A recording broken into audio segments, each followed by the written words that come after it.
मूर्तिकार अरुण योगीराज ने किया था। आज हमने इस दावे की पड़ताल की और हमें यह पता चला कि यह दावा कुछ हद तक सही भी है और कुछ हद तक गलत भी है।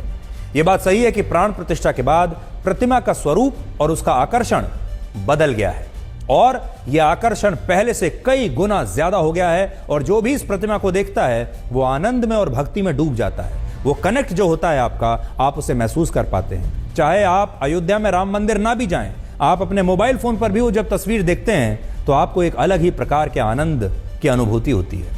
लेकिन यह बात गलत है कि ऐसा प्रतिमा को बदलने की वजह से हुआ है।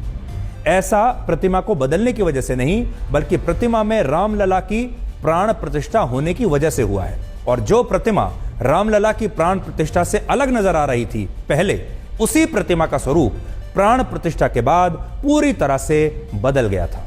और इससे जो प्रतिमा पहले एक शिला की थी, उस शिला में भगवान राम के प्राण आने से उस शिला का स्वरूप बिल्कुल बदल गया।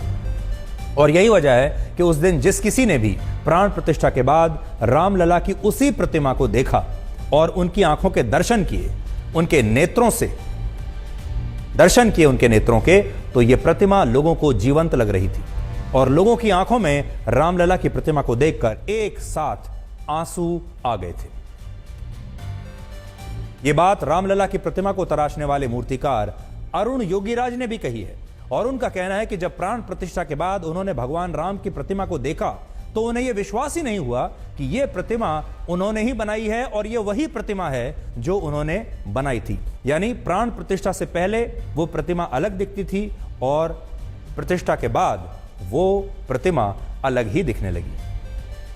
स्वामी तुलसीदास जी ने 500 साल से भी ज्यादा पहले लिखा, श्री रामचंद्र कृपालु भजुमन हरण भव भय दारुणम।